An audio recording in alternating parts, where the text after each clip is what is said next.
Ayan guys, araw nga pala ngayon ng Martes. Kahapon pala nag-usap kami sa asawa ko kasi malamig yung panahon. Sabi niya sa akin magbili daw ako ng manok. Tapos bukas ng umaga akit kami ng bundok, kukuha kami ng papaya. Ako lang sana mag-isa guys para mapabilis. Kaya lang anak ko na super kulit. Yung bunso ko nauna pa kaya gustong sumama. Ay naku, parang tuta, parang aso. Gusto mauna sa amo. Nalito kami kung sino ba tayo pupunta, ako o siya. Pero wala kami magawa na magnanay. Sige, sama na lang. Sama na lang din mama niya. Wala tayong magawa. Ando na, nauna na. Ayun. Nagsuot nga pala ako ng buta dito guys. Kaya sobrang kati ng mga damo doon. Numidikit sa balat. Stretching muna tayo guys. Pampagising. O, diba? Ganun lang. Ganun lang. Stilan. Pagkatapos ko pala nag-stretching guys, sinundan ko na yung anak kong bunso. Ayun na nga. Hindi na magpaawa. Gusto na. Naku. Tingnan nyo. Nakahawak sa damit. Parang todo paawa ipik para lang isama sa bundok. Naku, bibi, di mo alam anong meron sa bundok. 2 years old pa lang kasi ito guys. Sinama ko na to sa bundok. Kaya ewan ko lang, tanda niya pa yung daan papunta dun. Natagalan pa kami dyan guys. Nagtalo pa kami kasi ayaw, gusto niya na umalis. Hintayin muna natin mama mo, bibi. Walang magbantay sa'yo pag pumunta ako sa damuhan. Hindi ka pwede isama. Ayun na, tumakbo pa. Grabe naman talaga guys. Talagang blessed na blessed ako sa bata na to eh.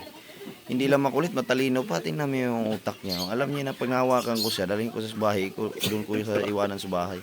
Hindi talaga dumidikit sa akin. Oh. Tingnan nyo. Talagang pinapakita niya na payag talaga sa punta ng bundok. Binigyan ko nga ng kondisyon payag ka sa punta sa bundok pero walang karga ha. Bawal magpakarga. O, diba, kinakausap ko pero nakatalikod. Sige, mamaya na bibi kasi ayaw talaga makinig sa akin guys. Oh. Pag sinabi ko mamaya nakahakbang naman, naabante. Sabi ko, babalik ako. Tumingin siya sa akin. Tingnan niyo. Oh. Nako, pati yung aso tuloy, nadamay sa amin.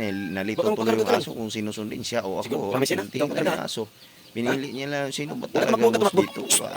Takbo, hinabol ng aso. Yan nga pala guys, hinabol siya ng aso. Tingnan mo, hindi siya nagpakita na takot siya na gusto niyang umuwi. Grabe talaga ng bata na to. Nakita lang talaga ng bata nito, gusto niya talaga sumama sa bundok. Hindi talaga siya takot, kahit anong salubong sa kanya. Pero bumalik kami dyan guys. Bumalik muna kami, hintay namin yung mama niya. Kasi baka mamaya habulin ulit ng aso, hindi makatakbo eh. Ayun na, tuwang-tuwa na siya. Nakita niya na yung mama niya papunta. Wala na.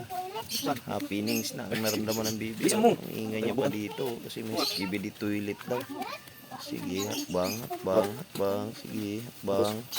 Yan, ginusto mo yan. Sige, lakad, akyat.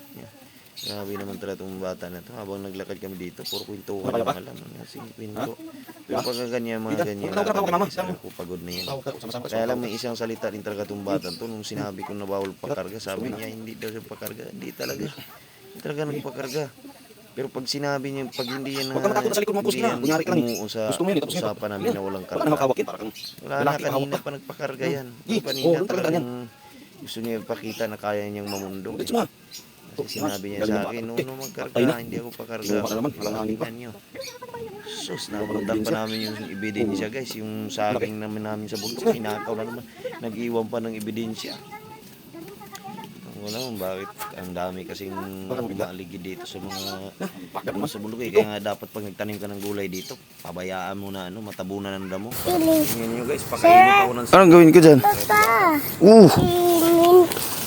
Mo. Ang lupit mo talaga. Kainin na panlagay sa usawan yan. Akong ibon. Kainin mo. Ha? Kainin mo. Ano rin? Wala ko nakuha. Yummy, no? Yummy. Ikaw, kakain ka rin? Huwag na, tama na, inap na.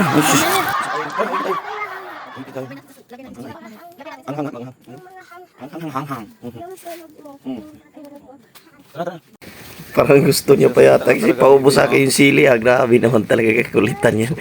Ikaw na talaga baby, wala na akong masabi sa'yo. Ay na, pauwi na kami guys. Ay na, maglakad lang ha. Tingnan na yung pinagmasdan ko siya guys, yung magpakarga ba talaga o hindi. Kasi kadalasan sa ganyan talaga, magpagpauwi na, magpakarga yan eh. Pero hanga din talaga ako guys, talagang may isang salita. Hindi talaga kahit paramdam lang sa akin na yung harangan niya ako para ikarga siya. Wala, tingnan niyo, nagtiis siya maglakad oh.